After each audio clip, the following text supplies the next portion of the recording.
أعوذ بالله من الشيطان الرجيم بسم الله الرحمن الرحيم الحمد لله رب العالمين الحمد لله رب العالمين السلام عليكم بارين غامبيان كول ندي امنا بي عربو February karo atili kononto on the 9th of February 2022 bi mercredi le 9 février 2022 annal bani malen baytula al marus a jamaat pabil masjaru assalamu alaikum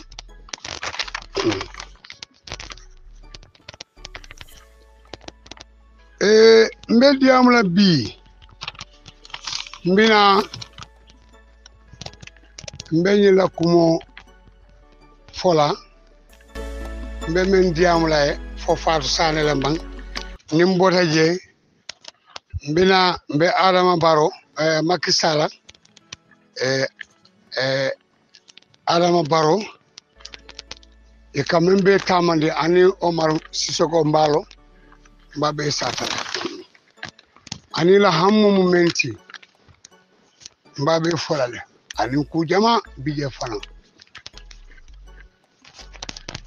folo lafta ka diamu gambiano la ali nak mo moy ali ak tamande ni hakilo la go momo ente bama neng alkana danku ngamoy Bakar ba Bojang sukuta to monjata la mol iko atale ka farsani la Odiesia tontie mol bulo iko akwa aninte ka diamu Bakari ba Bojang sukuta alkom to you man koronte kam fala barne bana be men fola farsane bi akara mo dimi hanandi alota sangola sandra ka bama fo akana dimi it's a phenomenon jo abora men kono fang and I kamu niki wala awodin nen damen to abe jumana tula awulu ba kawnen abe jumana tula nantana anyanta dimina leba nim farsani ntenen anyanta ka modi mimba parce que diamo niki mbabe nika ko ableje dinni wala amende wala ko it's a phenomenon abukulu de wala ko amende wala ko so manyina modi minan pela gara fo batandi nyinde no mbe kuma folaye bi mbe kawandi la mbe karandi la dunya la na diata masitala lumbe sila billahi wallahi inna allah taala mbe lo la ngay bokam adu malu fana mbe sotola billahi wal kitabi atabayla muk ndebe toñal kay tebe fanale kam inde manke fulante hani fafante manke fulante fang sakandete na ejwa mafo sanjole. But it's not even my class. Muso me alon ko be fay kanila be fonna tala be fay ni me fan kanko la te ci osotla tele ko kantenne lumbe sila molbe la mantoro ko fokili nani yako nyako nyina kala farsani la nan dera masala o te payla billahi wala o don kam mbatu fanyala ite kan tejele ne malon fa kajene malon te ka cibiri turku men ndela nga jelo tati hanim bi ni lafta kan apply visa ba dila na la fang hana don't go for interview ba dila na la I'm capable of having it amange ko ite me alon ko bi da ni cewe la nyu ay birmin di foy parala inata hana mon nen akalan dimi it's a phenomenon ma poto wala ko idea mun ki wol ko babi so ni mo me anu idea mun ki ba ni ka abule je di wala so amenta wala ko na ba ma su da na atinde nam amunyi ne memba landila ko kaalu fana nyum mustari foti tele be fo video le Facebook ko kono be na fala bi hey ngele keno la doya moti fang awulu fafang te diam la fam mole sola la diam wala but the people request for my diam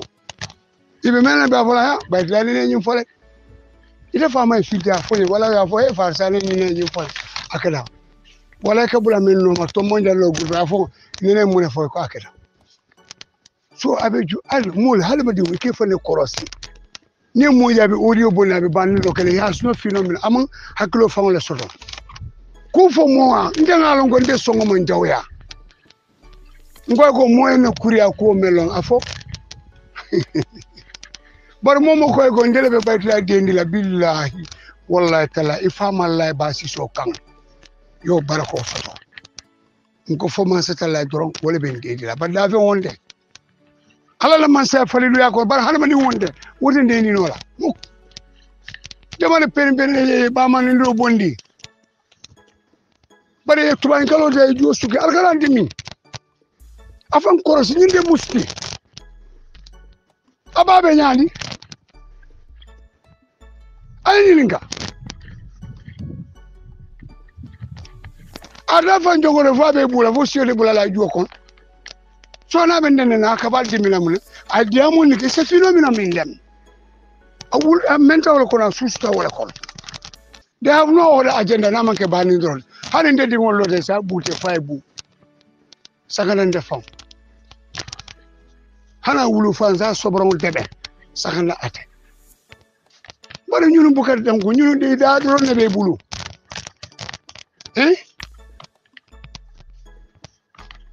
si se on ala kokelo be anana ni warobe ni selen ko chak ibeke kun ke lajini ni ndabe lo rin de faten nen nga mamu malon fan amalon wota ko ikal nan dalo le tase bare malon personal walumbe sila mbe video kelale live mo enje mbe postonamento bi wala alkane ñunu danko jamale ho la baytula la jor soro ne takiye de ni hana ba fay ko sele sango sando ay ba ma ndrofo fo ay nde bani avant longo nde be lori atende bani na afo yolong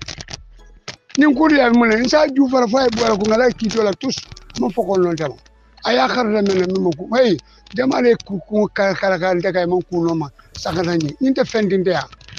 abe sila jena ho mo le yimbul tay di wala ko topoto eta muso eta cew la ko ligante wala important dina minde ba manen hanande ba manen akana dimi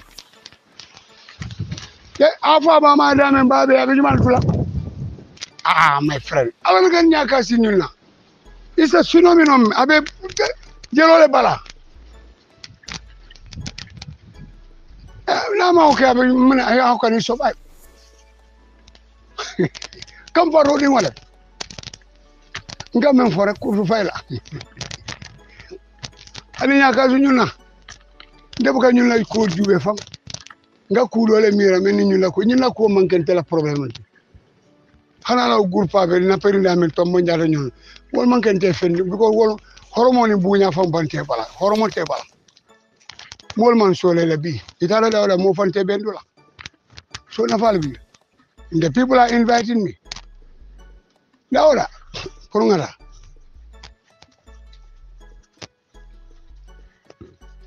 nyaka sila yende men jere farsani be kuma kelin fole yende jele ni be bayla mala audio la ndenga ngamen yende jele ni parete mola man kutola mbalo nale nso fo fana yolo nyaje jama ke haklo tunkelo ndan tibaro nga kudo tamandile mo be tibaro fala nyata kala sawti ite mo lolu ite de osotola so also longe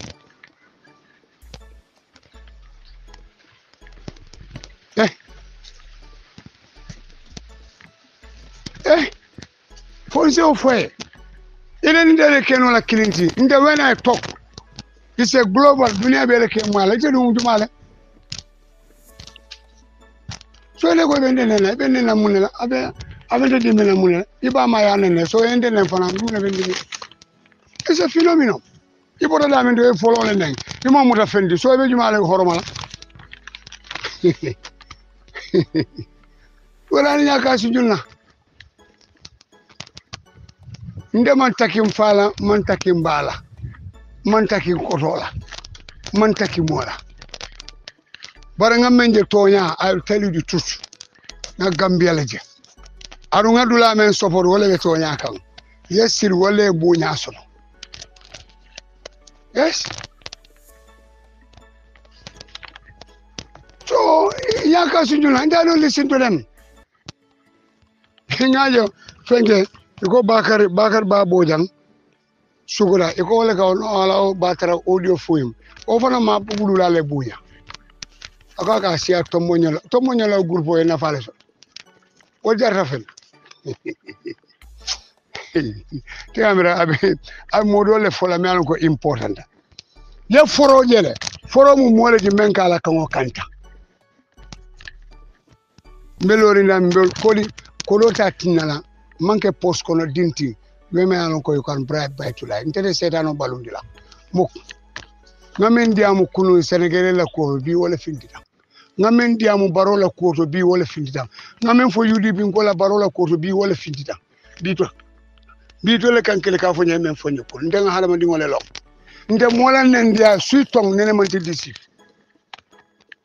anene man jiya hey jamana nde ko mandi. They make all type of setup against Baitulai. Moment dang ala anka sila wala. But me alonga awulu fa fan defend. Akomo fan defend. Wasn't the giga na position. Karanya kasinina alkanela mwenyina. Karanya kasila it's a phenomenon. Audio do bondi. Ala nyoka for 2 hours. Asamba BBC. Wala sama Al Jazeera. Yamwe. Wala sama Press TV. Wala ofengo sama ala QTV. Nsalongo ye farsani mu jambarol. Lumbe sila iba folanye bataro buka bayla keleno. Batara jamale tika jang ko don mo lon nana ti yalon ne ibe damen to bi sakana ite man jarinte fenna ifal tan kunde iba wala ko ndela ko ibe maro ite ko ibe turki ibona turki le ibona maro le sala turki je se ndula transit point of fonte ite se je fonte transit. How many times I was going to Dubai transit through Morocco, transit kata Istanbul. I went through Barcelona to Istanbul. Kana fo me yabula fam. Ite se tu tamo fonte. Nde me karandi tamo la. Me karandi tamo la, ite se nde karandi tamo la. Ndara dula to dunia kono. One Gambian no mentaraji. Only one Gambian. Bari nyanya kasila. O Gambian no fam bidu kola kulun kona akoronta fam pour kanje. Nyakasila. Ndeben fola Gambiano le ala hakiloto. Sa men ka tika ko alama baro bien ale. Kuno ye Gambiano bonina Libya. Sa tuwa bulun tane tuta. Ba taro ni nata atol sandon kol ni ba taro membe komboja ni bote yana alaji kanene ha alta fay setano e baro me mun kayre le be banko kan mun kayre le be banko kan hina baro balfa baro wo woni ba taro duron poskono dingolem ko bak sojaate o buga malu yalo halamani forole kala kumo kanta ala kumo men fa hakilo tuato sama be nyini kala ha itele nyim fore mo men kam malu wala kawlo bi kunu e Libya no libe e Gambiano men bonna Libya mo yelu bosi saba wala sikake sama mano e tedela ni min ton albinare mo lebe wi la barono maka buda bay ka wulu bay ngako moro le babulu wala mo dabar kan pour mo le kam ibe moro telefon bu ngono be moro fon seldum kuntula kenleke o man jamfa ay ngata rek na labta kan ni Friday sitam al South African TV muta wala Ectora Guinea TV ale ya je men jube na beta salola ale ya jube men kalo kuni ka sango sa vivaro balon ko ni jamende chakal muri an South African de won jamme pour taje hey ale ya jube albesono ko nyimu cewolti albesono ko nyimu billahi wo fonga tuube nyimma abe murana bal marala masala la falilu ya ko batoro buga halal dimu keleno fania dimu buga ta halal dimu keleno poskono dimu buga halal dimu keleno alnga fania bula ndole nga karto fay ma ime ba ma ime wululal bunya ma fo ndole nga tapale aken sita foro men kam mal wole kawf quartier juma quartier la fay sa muna na mol man tala celebration sa muna na man ko do kuno muna na amansi man sake sida dame fo falon ni so le ke sida dame kala bungulo o to kalo je be cibirda baba alga toni do ko man sa mu ala talati man si ala ko go yendani silo sila mbadi lela alkiamono lumbe konti bola dobi ja ko be konti bola dunia jani ka fula lakira ta osiya oto alsi ale tenko baldi won seni lan ngoyaji la kunum abion borna libya nata bosi sabayolo jindi mo be mu gambe di won tike sendiya ibanyo lela koral san dol barara silo kan mo be ye seni la nyim banko be na min koro man soro fo be mo la jo kuntuka ye jina bisaw la ñin coup d'état ferole Macky Sall men city mbediyamula gambiano le anin Casamance ko le anin jina bisaw ko le Macky Sall pareta menna ibe parelin pon aka fitno men cost et le président on ka play role play para la tamol men mutala e muta bare ye Bernardo Nino Vera fa o mu demande ñina fa ñabe joya Nino Verati Sénégal ni mo ka kafu ali laban parce que ke ñori e ka fo inter ko America be ñame personal interest American interest force Sénégalais mo men jay aga mu dogo na fi ko la jayro aka buga mo kende ma jayle fo fureo ha fo fureo aka wala jay pour njina bisa ngol selo imaje o radio bungo men ka lo ka tonya fo imaje ka obun abe mon mutana abe la Macky Sall abe la fermuna pour e se fen ko ini français le be dilo la pour be mun kala parce que ça français la jiko tiñata Mali ila jiko tiñata Burkina ila jiko tiñata Niger ila jiko tiñata Guinée Conakry so ila jiko minta wala Gambia Sénégal Gambia ani Guinée Bissau parce que Sénégal le Guinée Bissau dundi sefatu yafa bare Mali wol bote je foye la kodi kudo bonde mbew audio kala je aliamoy ye plano men city Mali military junta nyame militaire ni bare ta nola alaba kungoto français meta na fiki ala meta faniala ye fero men city pour ibe ni pampam men menadu kamol fa Guinée Bissau pour ise Équateur sika nyame be sambala ji ka fero la e civiliano Macky Sall cem e ka fero la pour be Équateur samana nyame Guinée Bissau ni si la Guinée Bissau Guinée Bissau la ma fon Équateur sa gad Guinée Bissau la ma fon il a tulo et ça dit français la comment paraît la nyame pour un français c'est muna fangala Guinée Bissau di wole wole si du tiensema ila banko te pobor Guinée Bissau atole kelo ke portugais lol ali wol seldun kuntu a se korti kanyi Omar Sissoko Mbalo ka seldun kuntu atol kortawol so ñim plano le city pour ce CDO samanam Bissau pour ça garder ay tilimbala kala banko kan as Sénégal as fengo Casamance rebelor tele parce que silicon même Casamance la fengoti ala le fengo me ay men di Casamance la ani le tulo pour ça sika di français la this was Macky Sall's mission bar foñi wo adama barola la masakunda billahi wol kitabi mo fama la ba si so kan Sénégal sojaro le lo foñi ka rebelor fire wo is over mo kan mira la fa wo is over lungolo yake that's the end of your government billahi wal kitabi naali ya bay alfañol man la bal so ala try ale no kumo ko to jube billahi wala wolum taso be la banju ngalen fana no fay ita man jambariya na man ke wuliyati garu wale kumoy man kati ima joti yari man kalang ke fere tera ima fellong na man ke ka wuliya fo fengo fe yesa na la president la mi do bulu koso kola nyakule yesa thank you very much thank you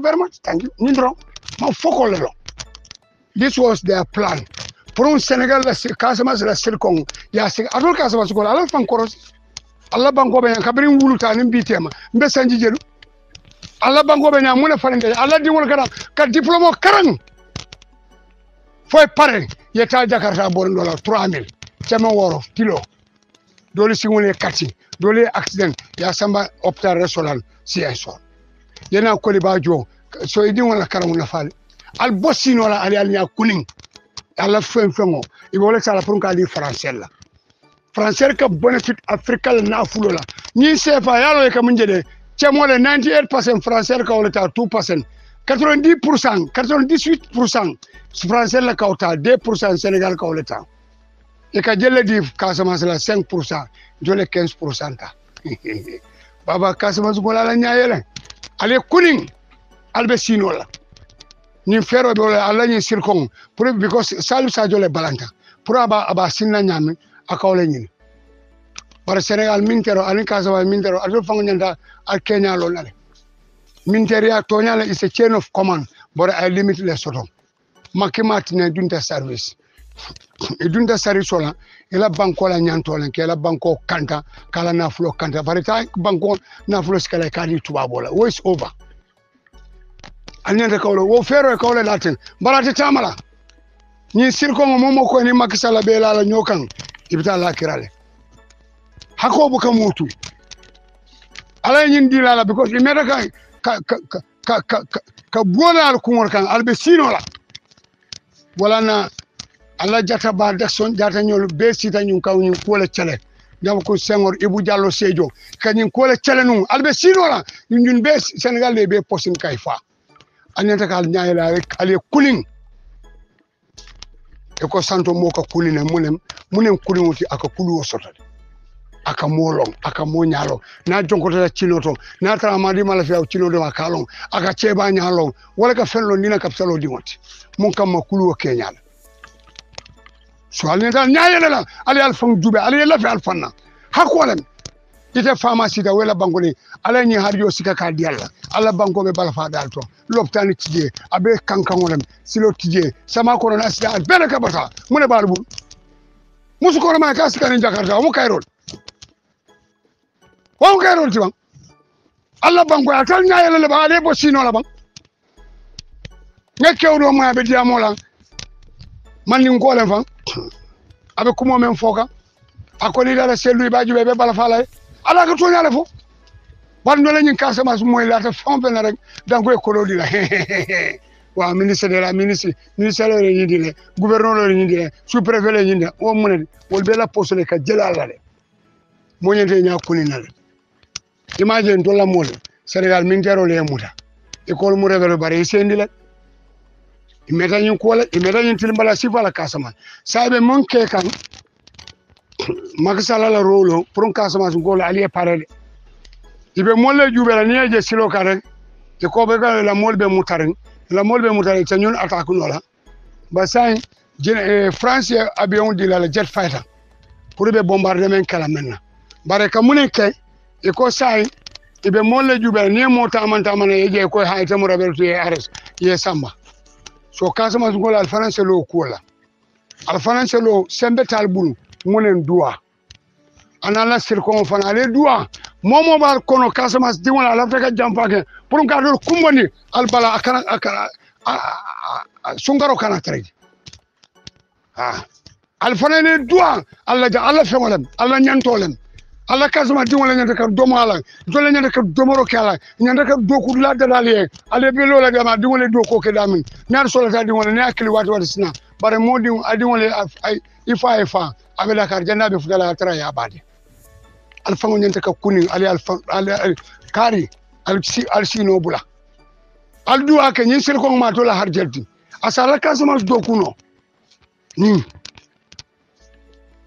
ala mo kendo har yale Ousmane Sonko be chakana la nyanya makisala sila kala mun faka fa ba fala atalo na ba ata bonni la atalo na atelo lay bang Allah kan je fere ni sir ko billahi wala tala nal tulun dala adi ni français ni jahanama dingul ñun tano mu ciralati ñun tano mu dino lati albe ya jele jang itole lote la journal so lote dan ka cila neng kabriya yo journaliste wol fa sanji tang arabol ba normal fo kabri lu mena fa jumana tan ala bade la Macky Sall skasman ko la albo sino la nyaayel albo sino la nyaayel mo kala fi la development la barete sila monkey walk babu ni it sulu ena do ko ke be pale ko ena do ni munendir balati de woto ngam mama ñol kunin ko anim fañol nge kunin kabro ko na celo ken tole parce que ndol manke fenti ndol fang dem fanda makaro bayno mona nindi am dan sanar mu rebe muda nindi am dan min tero ben fala mo buka mo fano mo buka mutal ni alama kiti a sewlon ja ale dangina harama di ale safere be jar la nyame billahi barkana si ike fani afo al fenti ale diam ibar kasara makisala bar kasara masake melo ko be sila ta fola bismillahir rahmanir rahim sagno sa a'udhu billahi minash shaitanir rajim gor jigen ya sama ngan cewude albebe siri albede don tok mone masakunda le mbimina na gamola masakunda le ko do nyin cina hey baba al sembe alala les bulaka sembe setan la al dankini al kala min kiti kay be wala sotola al finti al duake alla nyi sel ko wallahi asim al si ale tenko alsi alal bulo la nyoka si in kafiro ibe mu ibe tol kasama dinu wala yusula o mo ken wala yusula ya le al kasare yesiga wala ke la poso kon al duwa muta al benta mo ken mo fula jamon to misro sandulale mfengol al duwa mu cesol ti melon ko sembo warta bake mo le ka jutala hambatu ngane ko baytla ko ngal ali makko duwala sate mon ko ngol dafa pour sama ngako do sodo duwañe man ko do sodo sam barkar fa nala ko do sodo duwa yabi tane mo ka ala forcé no duwa do bije e ku do dan ala bulu di ko wala ne ka fo do bije nay moro ta duwala akoje ko duwañe da fendi la akoy ko e kayro fele la binade bar ni sala yana si moje ko wa do bije duwa tije men bu ka jabi bare kudo bije se français o londe ko albala do nyantana le kan ala o duwa e menke o duwa le tankadi o albala la parce que duwa la ko lafta place la ya mo heba la fala manke ndial yalla fana mandia bara e tankandi dunia se duwa jade ke ndial akana ko beti na fulo mu soto de mo komboleti akana place o fana be wala nyama wote salon ko ti ko candidat nyama ka ban wota ala nya kasila ala hakilo tuwa yin kole be kama kan Emmanuel Macron man betial imaje ay fengola ke Ghana president akaka kolole di wala pour wobe o Guinea Bissau fenke wo mani president fala nyame wol bota sefato so say wala kolo membe wol ka foy wori wol bota Senegal français la jihadot o wole ni misake français la adu bukena fana bitay so wo français dimi bak aniela ambassadeur bay nyamen ko wulo so asalon ko dimina warta bak so asolon bare mina kelaji aliela moy Senegal kamen tabi Senegal garawtal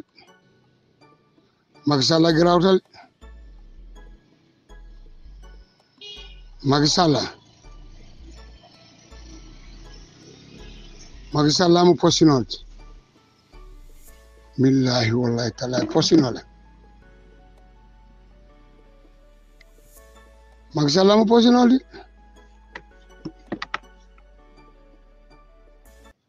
Macky Sall mu posinol ti billahi wal kitabi posinol so wala na mo se hakilo to baake dunia mutili sabaleti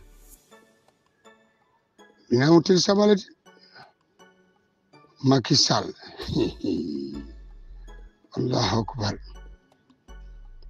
alba mo la alba jala la fawol be sonna ko Macky Sall mo posinolete posinole mi alon ko asembo wata dunia mo kachaliti mansake mi alon ko atamalla fawbe na français faka français la carte d'identité ñini ke la passeport ñini ni haklo man tara Sénégal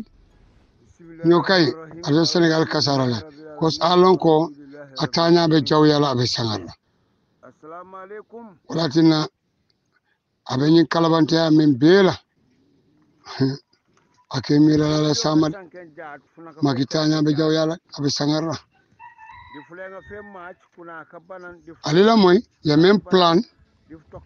Emmanuel Macron bar ko atol kamola dol bi man ni kon ale français moy alila moy ay fo. Bonjour chers internautes, aujourd'hui nous allons vous révéler des choses incroyables. De la part du président du Ghana, il y a 48 heures le président du Ghana a été appelé par Emmanuel Macron. Voici les phrases qu'ils se sont dit. Emmanuel Macron a dit clairement au président ghanéen, il a appelé Mister Président, vous êtes mon espoir sur le Mali, j'ai tout essayé et tout faire. Rien n'a marché. Et le président ivoirien Alassane Ouattara m'a conseillé de venir vers toi. Je te propose 145 lignes de métro au Ghana. Des avions qui seront nommés Air Ghana.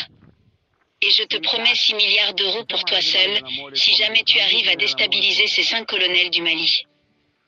Ils veulent collaborer avec la Russie pour que la Russie soit plus puissante encore plus. Le savez-vous que la France a déjà acheté le président du Ghana, le président Nana Addo, qui pourrait justifier sa proximité avec Macron.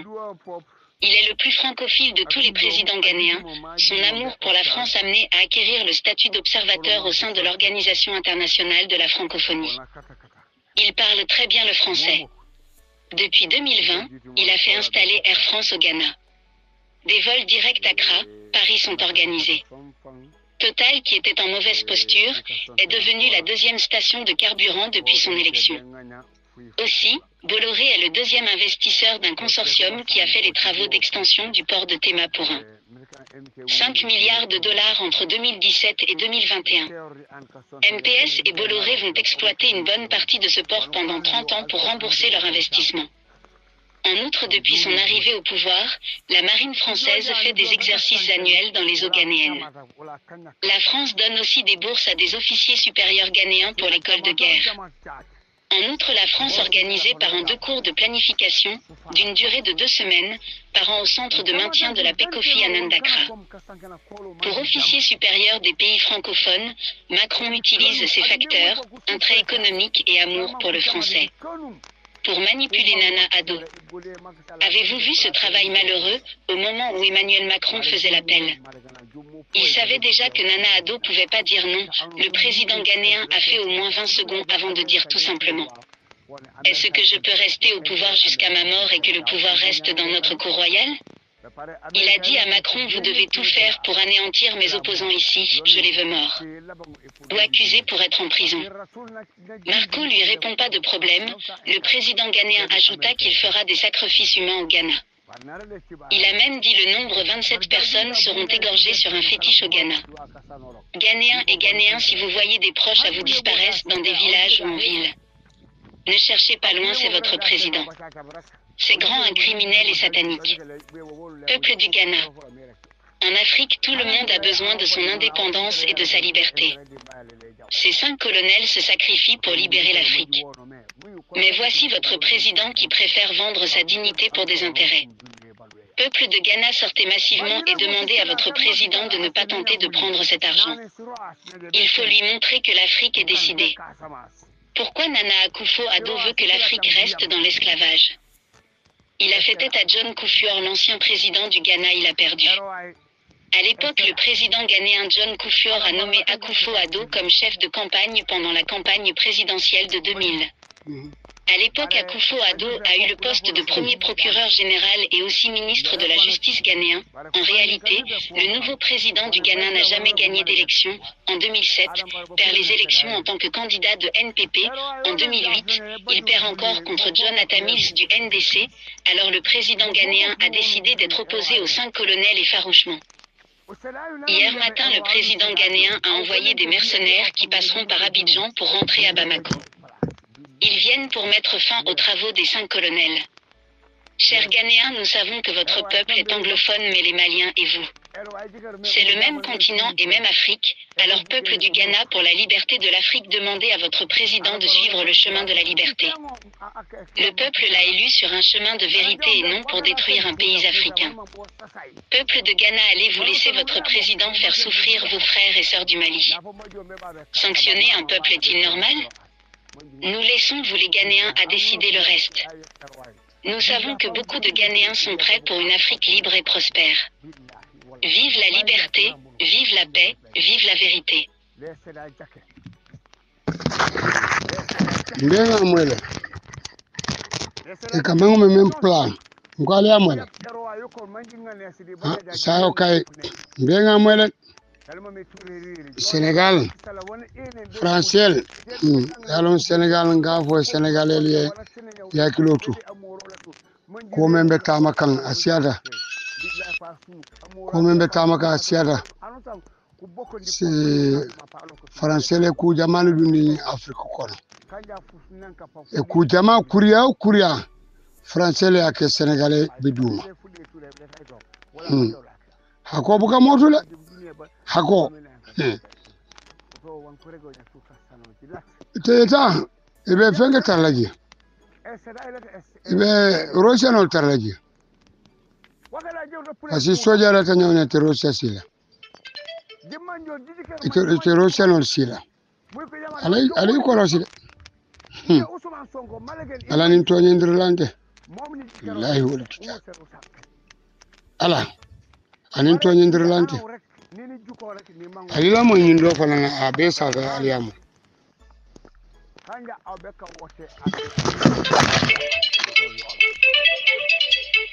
Madame, monsieur, bonsoir. Bienvenue dans ce journal extrêmement court en raison de cette qualification flash information, l'actualité en Afrique pour la lutte panafricaine. Nous avons décidé de vous révéler des secrets sur Jean-Yves Le Drian. Cet homme que vous voyez ne croit pas en Dieu, mais il se dit chrétien catholique. Il est raciste et il n'a jamais aimé la peau noire. Il a fait trop de mal à l'Afrique. Jean-Yves Le Drian est né le 30 juin 1947. Savez-vous que ce Jean-Yves Le Drian était un jeune coursier du gouvernement au temps de président de Gaulle? Savez-vous qu'il a été secrétaire d'État au temps de François Mitterrand? Il a servi Jacques Chirac en tant que conseiller régional. Il a servi Nicolas Sarkozy en tant que chargé de mission. Il a servi François Hollande en tant que ministre de la Défense. Aujourd'hui, sous Emmanuel Macron en tant que ministre de l'Europe. Chers Africains, vous n'avez rien compris? Eh bien, on vous explique ce vieillard au crâne brûlé que vous voyez est comme bibliothèque qui déteste l'Afrique à cause des intérêts de la France. Il a fait tous les postes de l'État. Il a été maire, député, professeur d'histoire et ministre. Il est président du Conseil régional de Grande-Bretagne et membre de la loge maçonnerie. Vous savez, en Europe, on les appelle les gardiens de l'histoire. Ce sont eux qui donnent les directives au président et les stratégies de comment piller les ressources de l'Afrique. C'est lui, Jean-Yves Le Drian, qui signe le document de qui tuer et quand. Savez-vous qu'il a signé document de la mort du président tchadien? 2 commandos avaient été programmés Alain et Cédric, mais c'est Alain qui a tué le président tchadien. Rappelez-vous de Kadhafi, ils ont armé des civils pour tuer Kadhafi. Écoutez la cause. Alors pourquoi? Je pense que Kadhafi a signé son arrêt de mort lorsqu'il a décidé de créer une monnaie commune à l'Union africaine. Car je vous rappelle que la Libye fait partie de l'Union africaine. Avez-vous écouté et avez-vous bien compris? Oui, Kadhafi a été tué parce qu'il voulait faire comme les 5 colonels du Mali. Jean-Yves Le Drian a signé la mort de Kadhafi. Il a signé l'attaque du palais présidentiel ivoirien. Quand la jeunesse ivoirienne a demandé aux Français de quitter la Côte d'Ivoire et décidé de faire leur sit-in devant l'hôtel Ivoire, Jean-Yves Le Drian a donné l'ordre de tirer sur les Ivoiriens. Il a aussi donné l'ordre de bombarder le palais présidentiel ivoirien. C'est le même rôle qu'ils jouent. Ce sont eux qui ont éliminé Patrice Lumumba et Thomas Sankara. Cette loi est déjà écrite chez eux depuis la colonisation, éliminer tous les Africains révoltants. Aujourd'hui, il est en train de révolutionner des dirigeants corrompus d'Afrique pour attaquer le Mali. Hier, le 27 janvier 2022, il a dit à Assoumi Massaoudou, ministre des Affaires étrangères du Niger, d'attaquer le Mali pour une somme de 58 millions d'euros. Il lui a aussi dit à huis clos qu'il fera de lui le président du Niger bientôt. Mohamed Bazoum ne sera plus président bientôt. Peuple du Niger, levez-vous, Bazoum et son équipe veulent assassiner les 5 colonels du Mali. Les ennemis pressants, Alassane Ouattara, Macky Sall, Embalo et Bazoum. Dites-leur que Jean-Yves Le Drian ne réussira pas, c'est fini pour la France. Chers Maliens et Maliennes, le réveil de conscience est différent de coup d'État. L'Afrique est fatiguée. Restez soudés et chassez tous les dictateurs corrompus. Madame, monsieur, c'est ici que prend fin notre édition. Rendez-vous à notre prochain bulletin d'information. À bientôt.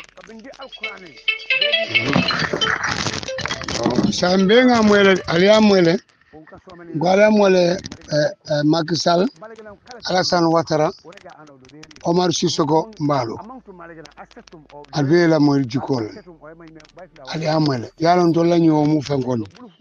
O mu fenkoti. O moleti. Ya landi da men den kulumole ya tindu na men da kata wol. O manke fenti.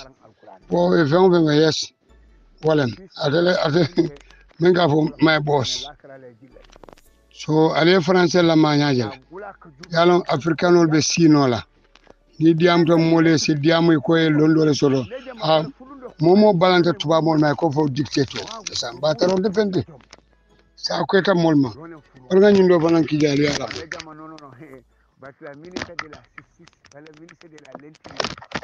Allah mo nyindo Allah mo ala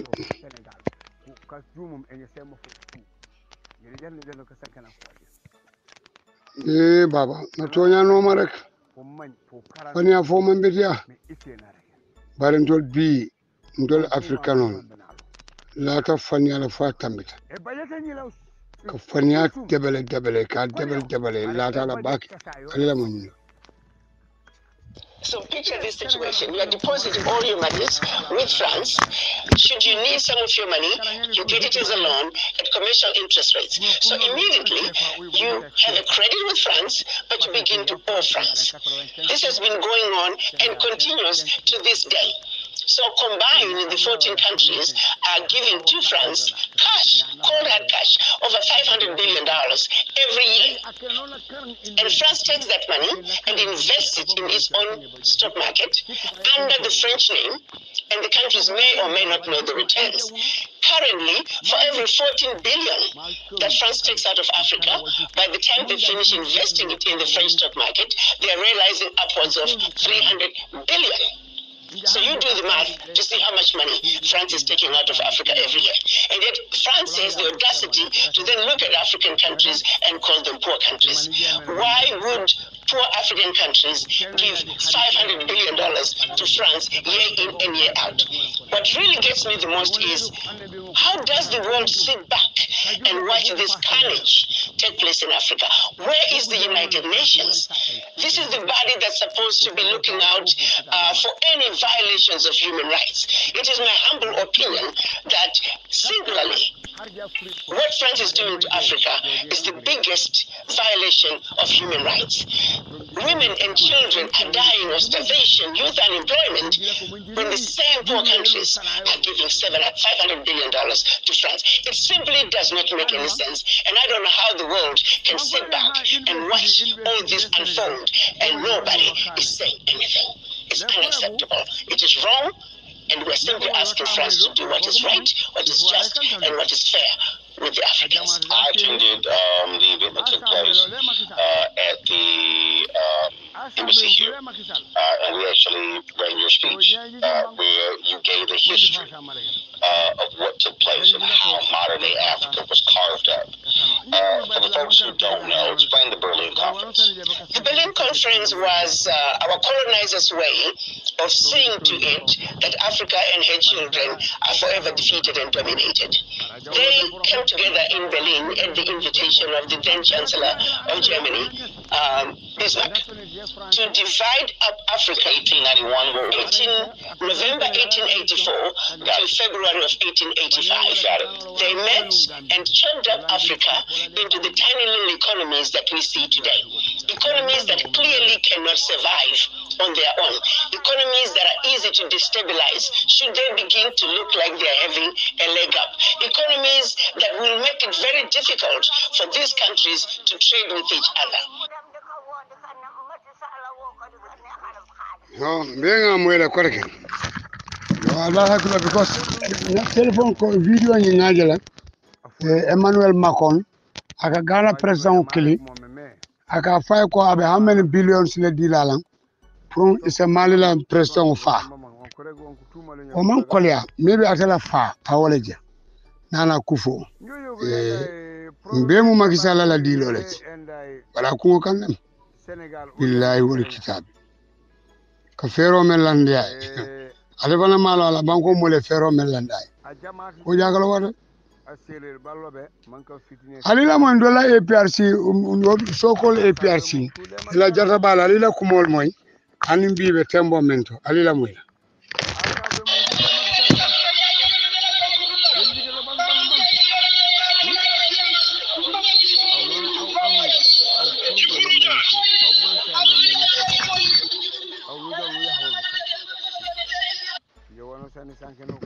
I mean, jam jola kawalam.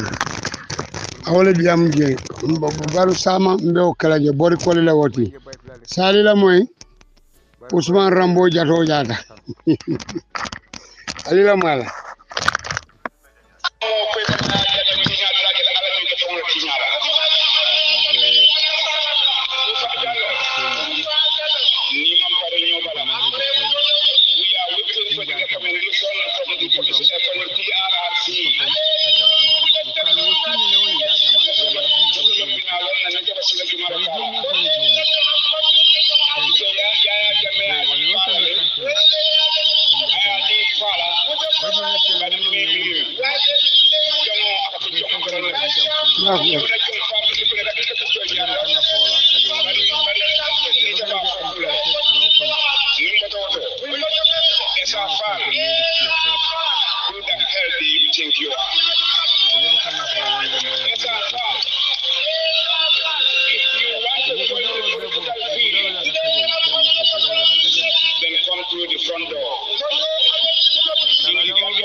Sai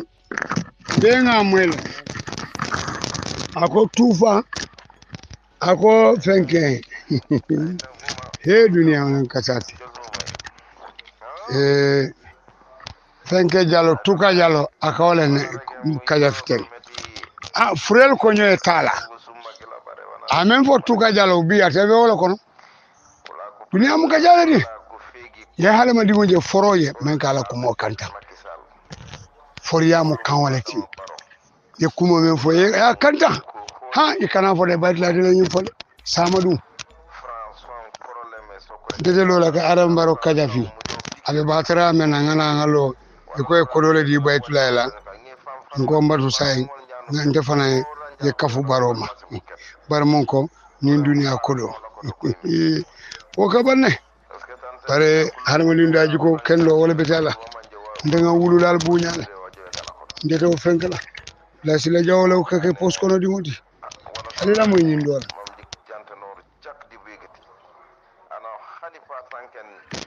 yo assalamu alaikum wa rahmatullah wan Gambia wan family na mobe konton etola ani konton salam badin Gambia non belen amadi jidala diamu kawni moy e abe min fo kan fati babaru la koni je akam ta fat babaru la makamo be nyami nta kanyum moy mulale baramma woni sabatini modul ko fatu babaru kam moli jole kam moli ki itul kan pour moli itul nen nanyum moy tulula nanyum moy modul ko fat babaru ka kododi modul lale aka kododi milla pour moli tayi itul nen nanyum moyle ko fat babaru ka nyenken je ko fat babaru fonkalo ka datilin afona dimbaya molla ke ta ke nen andun to deyalon nako Ahmad Jite atabe MPP nyami so ni fa Ahmad Jite kanalu kene bato ka ko ndi mol mako fat babaru kan nyinake fat babaru buko ke fonfen kama fonin atanin sajum balala ko nyin tem Gambia nana be boso kono ninna keba kilim benda ngay ko billahi wallahi talla ngay ko ma dama Gambia banko barul ba nyata Gambia be kala dunya kono jela fawti ngay baro fanam fombe kala dunya kono jela fawta akone ko nono akone ko Gambia be kala jela fawti dunya kono ando min fonita bete itena dimbaya mulu ali jide ni misunderstanding from head of state le nyaat at head of state from la dimbaya from kambe o montara wol dammal tema kelobe wol dammal from tema itiyaji nyaadi le o head of state nyaaton ko ni o be banko mul kinul bi nyaadi ka minni Ahmad Jite la kuma ko lamoy ikatra ko yara ban head of state from la afola bum kono afola korda kono atala dimbaya mul mantar kankile i mantra ngamye kile so ala nyaade wori na banko kile kile problem kilim bi wolbe Gambia banko kan ninna ka kuma ma do fana be kata kan bantala banko do kan nkai ko Gambia bi kilo problem kilim dur na bije nkai ko si ala tentude na dunya ala kitira bara na problem tata nata alamantul harji folo nyaton ka competent dolla alamantul manta ben folo nyaton ko le miya lonko abi parela ke mira anin ala temula abi parela ke mira mulla hakola abi parela ko aka ala sedi andi ko minna ala ba nginin kala walal ata sondo aman so ala ba nginin kala na siko soto ko nyinto ay da saloni sola ha nkanko Gambia bi alaman ko harji nyaton ko competent do la falo ha mbe jikiren ko mba sotlande barabe ko yala ha malum min bara Gambia banko be kanalal insha Allah banko be ko ndiro min be Gambia banko kan tilimbala min be Gambia banko kan corruption min be Gambia banko kan corruption min be Gambia banko kan asembu wara batale je wala na modul fonka ko do ko dinkere ko niya jonton mallafi honrebu usinu dabo ay taranyim palaso nyinto ni honrebu usinu dabo taranyim palaso nyinto minamu abe parela tilin tunya et sabati banko kan man sakundala dinkiral mumela be moro ifallandi ala ite ya very tribalist kana mo kumandi me alon ko is very important nyim bango be halakiten Usain Dabole ida sorong alman kati nin dino la karola ya je mele senade tete a senade fati afuda la me ala e mum fudi be ha hola usen dabo dola mina mo so nyatonga ala ni banko be mesop When I was in Abu for a man discovered $625,000 in American bank. I do a diam that dual storm. I to in Kalokala dual suki. He built I Corasa New York, Asan Seattle. I could have Haman company, I mentioned that. I like that storm to tribalist guy. Gamela nyalongo yaje me gambe bondi damande albe alan hana slow men dogu isi ko de manu nyi hasidi abe mintole ala gambe harje man sake me alon ko afrika man sake ne mon sotonya fo man sake ka samba il faut ka samba makamal ibrahim adite ko mu muslimoni isaata isenata ya alalon ya kilalo wo me wasa man sake sida 19 aman sanjo sida ay jamolo ay dino balundi gambe bango mo ne man dina balu jawra sungaro bukatara gambia ni ko salo muslimi la kanabi wala sanjo be banda fa bukaki kile findi ay soso je ni sida man sanjo si ay jamolo paletu moma na kudugo ka o jamon kutuba fo cila la famio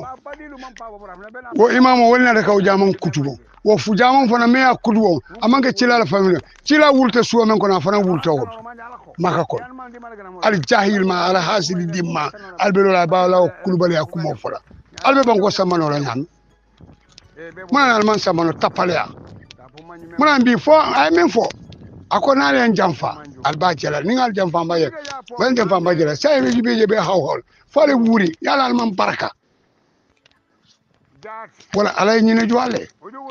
albe firfila fale pisali ale pisali ya jeme kumandina momé dang ala takelo ya jeme al dang ala yalla alman tar la real fan ale nak setan banko la Sénégal kana kany banko tiñani français kana kany bambi ale sali akulubal ma fale 2007 ni adama wala bal ni misanna atol very tribalist people biya man nakumo man biya tole kumbola ka tammi mo be ale mo lenoje ale mo sigana ba hukano ifirida almani banko samba sanji tansaba nim fen ale ni banko man hanyo ko bungal malon 1981 coup d'état na blank check Kuwait government already Gambia government pour ça bill tous ni hamed di fo ñe kala afa bonan bisawle ana sibirka manara ka citi ya jeme ko di famala hijindi ya jeme ya sponsor urmo ni atara kanila urmo is the president of students union ne mo ya ka ngafu place ni ati place so la muk fo dama ngamen faate baylam si aju famang aduna ni banko tiya afanen fale man sinu nya ba wala ko alama teninte wurma be UDP kuma ti yama fo alama faga fo alama bar fo lun ko da singa audio bonda amela ko da sound alama ka usenda bo kaja so bi ata tina yayi polti hale mandi un tonya fo mini tabla be ale election Kenya marba be satalale lumbe sila ate bayla muk albelo la nyim batara kumola même fo bola alkamol nak nyim banko ita ko traversi mo menen tamila banko le banko lo alma kalamta alnada sidal ko al bunya al horma yar sigane fo sana alma ne jo fengo bena far ko alko jola le cele jola sama no ala keleno sa jola sida yamal fije hani diam de mo balo ne ko yaay trabalis da sorong ni malo bal kundali dey wis abdou jité alina ma ke ahmed jité fam protocole ya wala fi shadande wala fi shadande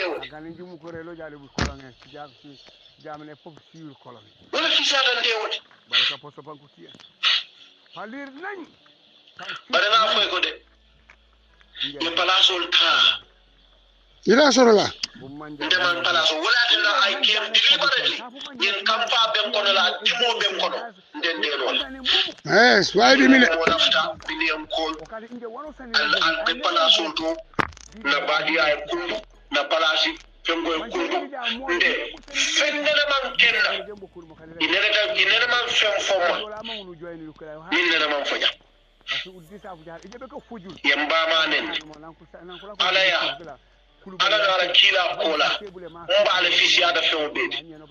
ba ya kumandile ya nenjan adon barola kola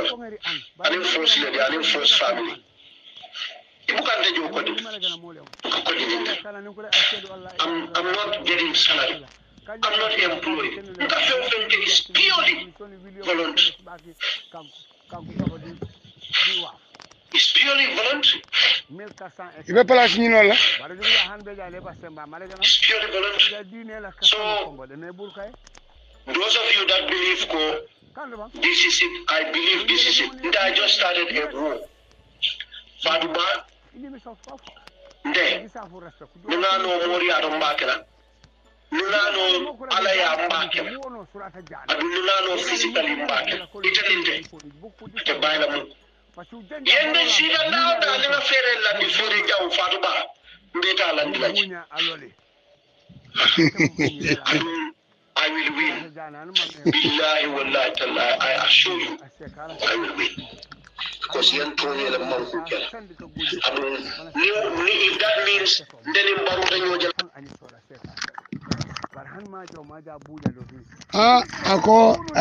ni moria la bakala ni ala la kula bakala sa moria dum fo moria ala ko ne bije bang ala la kuma moy ako ni moria le mba winda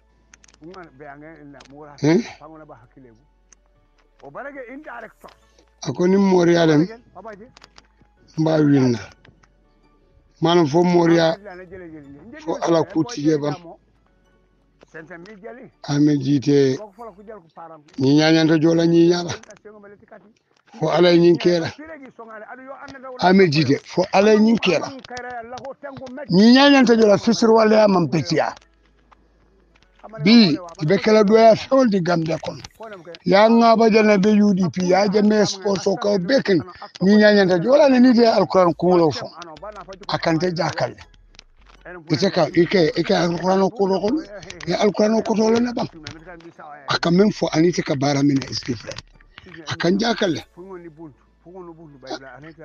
sai ko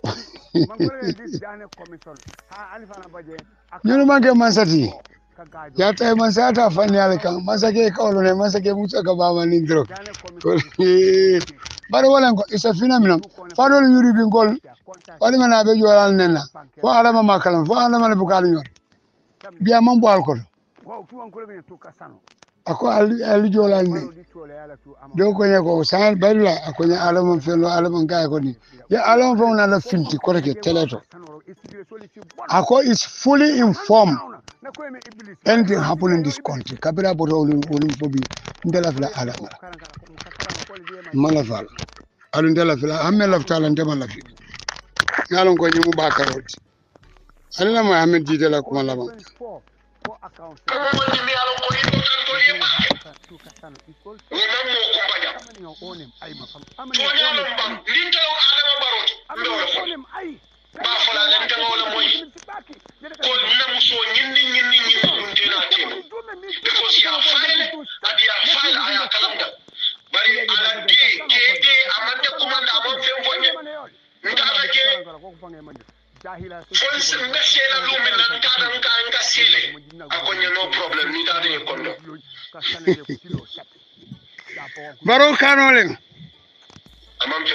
baro kanolen na reজন pole Fewfen Kadala is his business. Fewfen Kadala Jitala is his business. Let him go to hell. Fatu Baye Minka Diata Yele. Ninjalam le Jiki. Because Ninjalam Ahmad Jita, Ninjalam. Ntendela. Womo Sifala Ku Ntendela.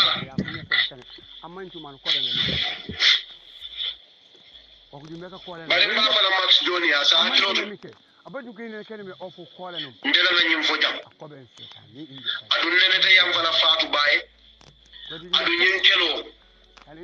ndela hidla nyinna ndela kelo bu kabande on ko ni bachal ibe fala le yem woni Gambia yembade walla ndenge win because ne win mbe kullal ko de nge kelal ndala kilo bole yam sabari lahi do taye minu ko suros fenyo se jam fanyawna aksa ni anjo ko da ka dimile ni ano ay barodi ndai ame jide kuma kelna fode man songala de iko ide la celo bu ka bang ha yemo men no de bar men no e ka banne kare bu ka sabari ay men no bar me a sobro mon debe abe sabar la ila kuma mu fani ale man soñ so nga combat signé itani fal babaro Allah akbar baro kanolem de ikana kam bale ha baro kanolem bana Allah akbar both of them contact ko baro fatu bay min keten atiya ta baro ele because nama biya ilu aba fala kije na muso yi min kela mambetia isabari na kolon akedan de la kola ina dan de la famille kola ina dan de la mako nyin kete la je isabari banya jaman dia ma dia dai ndoli ay ko silence means consent so meaning ala bulanin kila ndebe jam be continue la kelola ko mi na faale nyame nda didn't go to fight because lafta palasola anile bari ne ko meni ala ni kila bulala so manjari celo la ko ala la kito wala se kito batu se ala la kito batu foy dum kabro ko te sotola te sabi ko fanyale na kafundi nafiki yale na kafundi fonye kela amir jite te bayla muk I don't expect a position. I don't hani baro ko wultara ko nyejide naisi na palaso nda Ahmad jide mu fatala because you know why respect ko adama dimo ala ya da akola wala qad karramna bani adam ire mawlon hum fil barri wal bahr ndala bunya na respect ko nde na recognition as a human being wala kuma dan de mansaya wala minister ya wala ambassador baro ame jide atinya de bulu yala fito tinya itebe ha wala tena fwe bata Gambia bango ay wala sita tada situ awlu ya hawje ta Facebook eta safaro kije wala bena fala wala jang ita kam nga ba kolege ita wosoto la kolege ko bantale ita kam nga ba kolege ita wosoto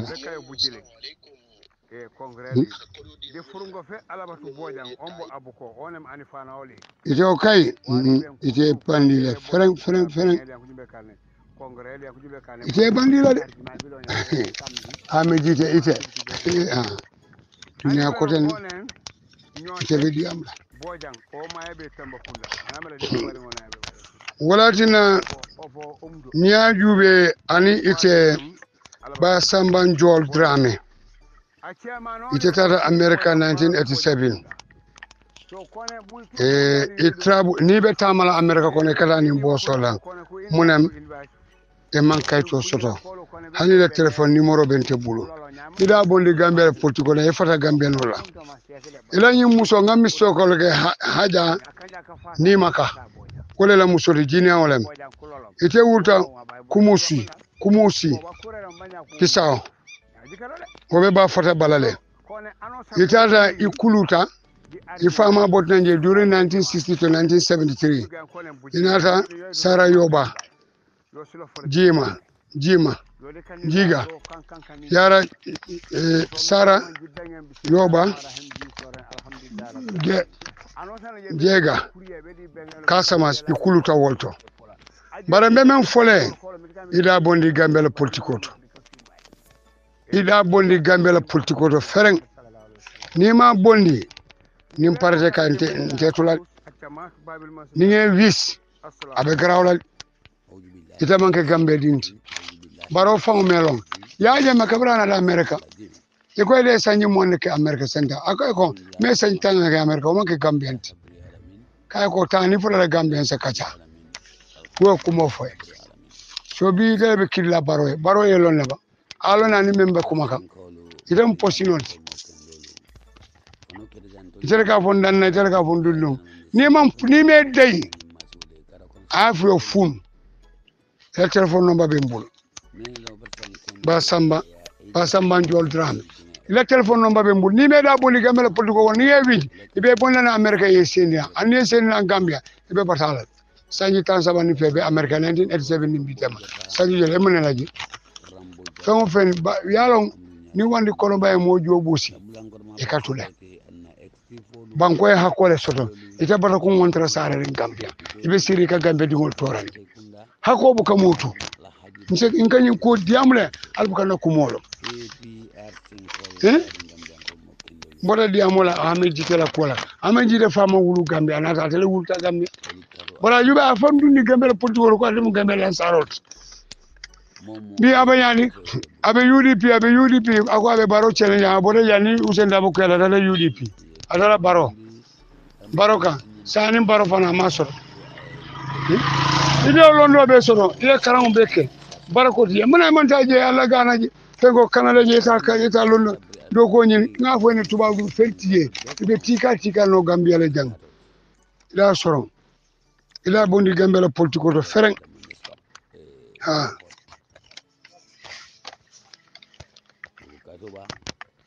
ila bondi gambia la politiko to fereng segu cham ngamo e ko ha ngaje ya safarin segu cham putru baytulay man koronto la audio la ni segu cham ko abendel pourta trou ama fam pour trou asende pour trou nga bu ñala nga respect segu cham ni ay la fal la kono bay la taki jobusi na ko roke billahi wala stay away ndende oti ebe min jijala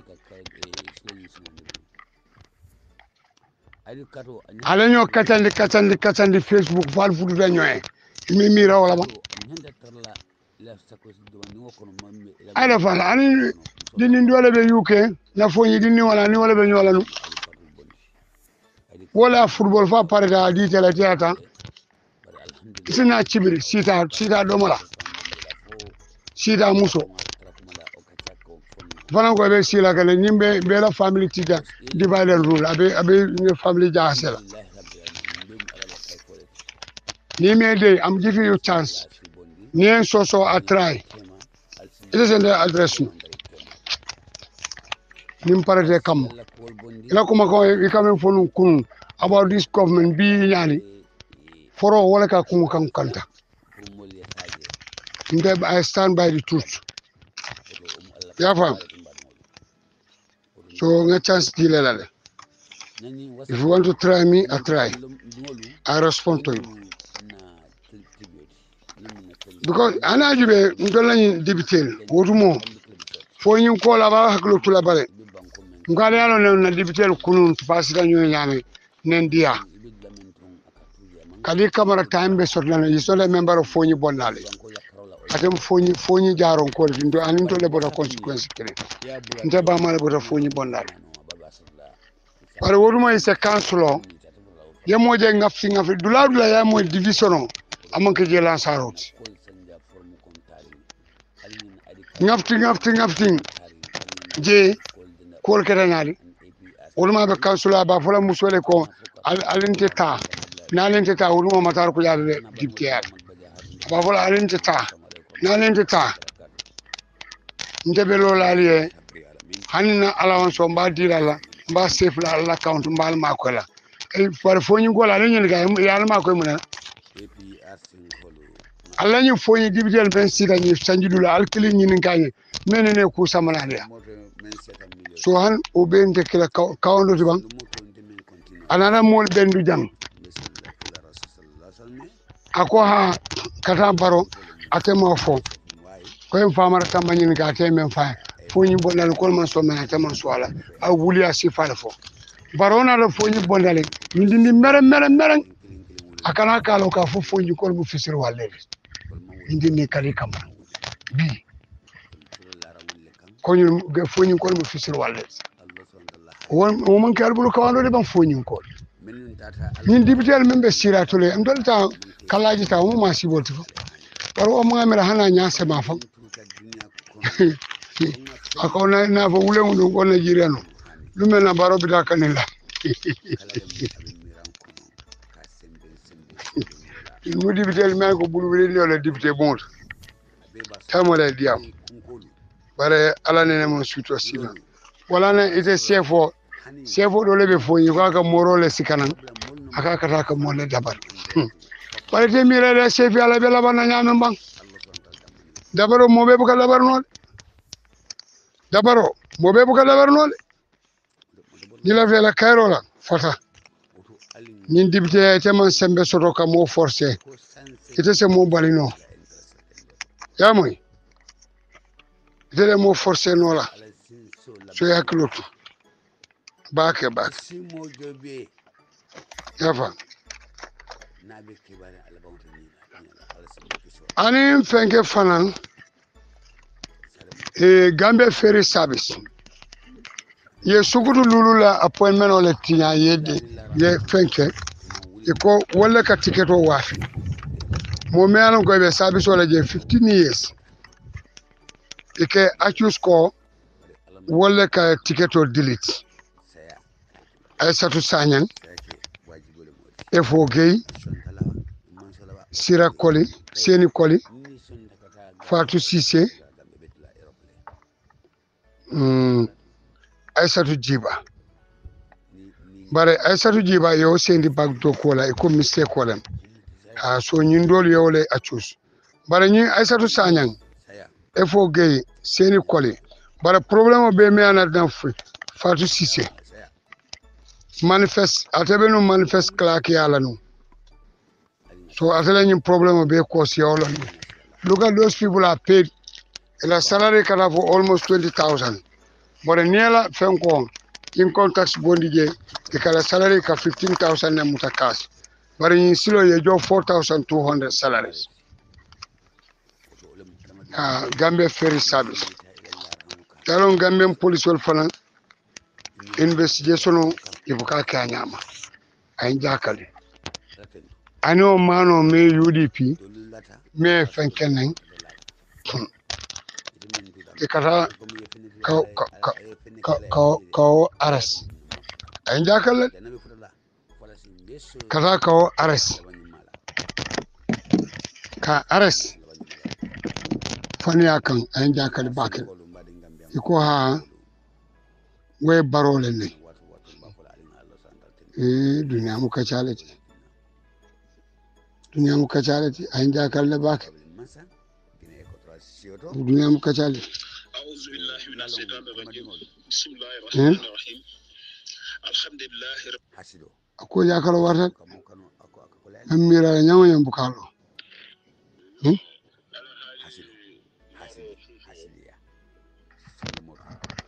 alila mo nyindo mbe kono mande tan lambe lambe mande ken konton na nanga alila mo na yo ala haji maro suso mbe konton mande tan lambe lambe mande ken konton na nanga da de royal family anin ala family momo be anin tamba sansan alkali tamba sansan almame mbalbe konton na ala haji amad kora benna queen family fanan konton na nengata mba fadu sonkoti mba kontola mba tentula mba jayila mba fadu sonko alama alaye tanka alama alaye sutura alama alaye hijabo lekan barentol gambianolu mankuto tey ntol mu kuto tey balol lete ntol kebalu ndol mu alfa lete ndol mu kebal lete Gambia banko kambi ndol ta kukeno lam faye na fonden kewol be siri ibe derin tuk ibro be lare nyokan fonden kewol fendi na bu Gambia bondi ndol mu alfa lete fonden kewol fendi alfa le kan barim ba fala salf sajo ko ay nanan de ma fala baytullahi ko ay nanan Gambia banko kan ngani batarol bonde nyim banko kan Salif Sadio mol dema Gambia banko neman dema Gambia nin Casamance minano bakelen fakelenti Salif Sadio yekoma kelen fo unson tala iko Gambia din sulo mantra tuturin Casamance wo manka Gambia din do mulun tawlati wo tonya kasa wulamati Gambia nin Casamance lam bakelen fakelenti dolani mandin kolam bakelen fakelenti woto nyim batara ya men benna banko kan ay bojang ndeko kata wulo kono la mirla rebelol kan nasilol men lo rebelol sukusukula mo silol tamandi ngana adam baro baynim banko kan Salif Sadio wuliyelo mo fula singula Senegal be batara ya men nañu Afrika tundo ñin kan West Africa tundo ñin kan Senegal kol maki salla ñom batara dingon tet kering abe batara ya men na zono ñin kan jang ay bojang abe batara ya men nañu zono kan imaje molbe be bay kan Mali fela français fo bay ikone Russia le kilonde Russian kolo alna le bangol fasa ngani batara dingol bay na banko kan Russia temu don liggéey porte momo sem nay audio findino ya samba Russian kolo ye Russia ya kalamata ko 2016 gaay ni tapale election bi makrolem fo chapande amulem bang ndama long nga sande ko ñi xam waaw ñu ngi makro chapande findi mo la zono kan bu doon liggéey français lu ye findi nay banko ko be ke Russia banko di election la ani angale bankol la Gambia yépp bo ñu naan ñoom dañu yo mbal kondo na mbal tendu na mbal jeyla audio bobu lañu soxla na fo ne jolu men be Gambia jang sacrifice sen sacrifice yépp ndem kumbude imade buur yépp kumbude almade kadal manga ko tenal dama al manga sofa dimoluti audio bobu la al ñon sofa bal dimota kering billahi mina setan rajim Gambia fonnen jolu ñon sofa bal dimone man ulu Gambia banko kan dunia fan kono Gambia fonnen kewlu nga setane bay ndol ke baydal fenen den dol tamakati bayno la de atol men nyantal fawol la makato bayla aliyum fasa ngal la makato bayale atol be dingurundi yala Gambia fonnen kewlu mbato lela alñon sofa bal ding ata kering alñon sofa balol te kering ala usen nyanda men gala bekele brabe findila banko ga man saramola a findila yamude dara soron tu kar saba kar woro kar repo na rek koto Gambia fonden kewlo atol dan samunela kala alfanul sacrifice mo den sacrifice la al sofa bal ding al findi ay kila rasul sallallahu alaihi wasallam bal ding Gambia fonden kewlo ñu sofa bal ding de kering mene sofa mo dandan kila adama dungol bare ana wala jumati esa samate kila mu adama dungol bare adama dungol manke clint mamina fadera ajam bakar sonko serigne bojang adama dungol ni couranta ibe opéra de tumbul njay kila rasul sallallahu alaihi wasallam man kurawo ani juma ñolu nda be to fono la asa trawala ñolu da suwara ñolu musu do fon kanan ka diam malon ko ma juma le mu aya teleka wolle mu sofa dingol tinyum banko kanjang ñun to mal demu tan sitla dingol le ti al senti tonya kan mu de madungolu alinga bo alebo sofa baldi yala alebo alinga so tonya alinga bola kila na mambadungolu kulo mbali yala al si hakrini tonya alebo jukadi yala aliye fendi na Gambia banko bondi ngala Salif Sadio kan ni Muhammad Badiah mantra tonya kan Salif Sadio mu din ken lolati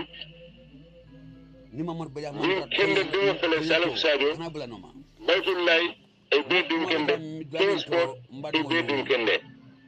Abubakar Konta Demba Konta Moro Suso Tumul Njay ex devolt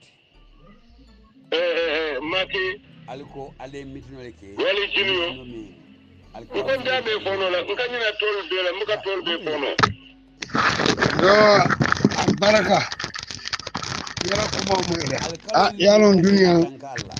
duniya mu kacalati duniya mu hakil tuwalati meta folale minin tafal to yala bela banna molke hakil na fo ko nyuna ne ndiamo amanna fa soto harama ni lo to nya karek kunun ga men diamunu wol me jebar bi abola na harama dimu kana jiki bantala mola jiki fanna kana sembe Senegal ne la fala Gambia la biale banko ba nyini to nya la kay be da halale banne koro da na la bawdile ala man ta masati ala ya tika dang fola baro kano biale amanna bedanna le jang anal bari malem batla al marus الجماعة باب المسجد السلام عليكم جنفا ade febe na fala arama wala billah wala kemal ni dro jafa adu alkalol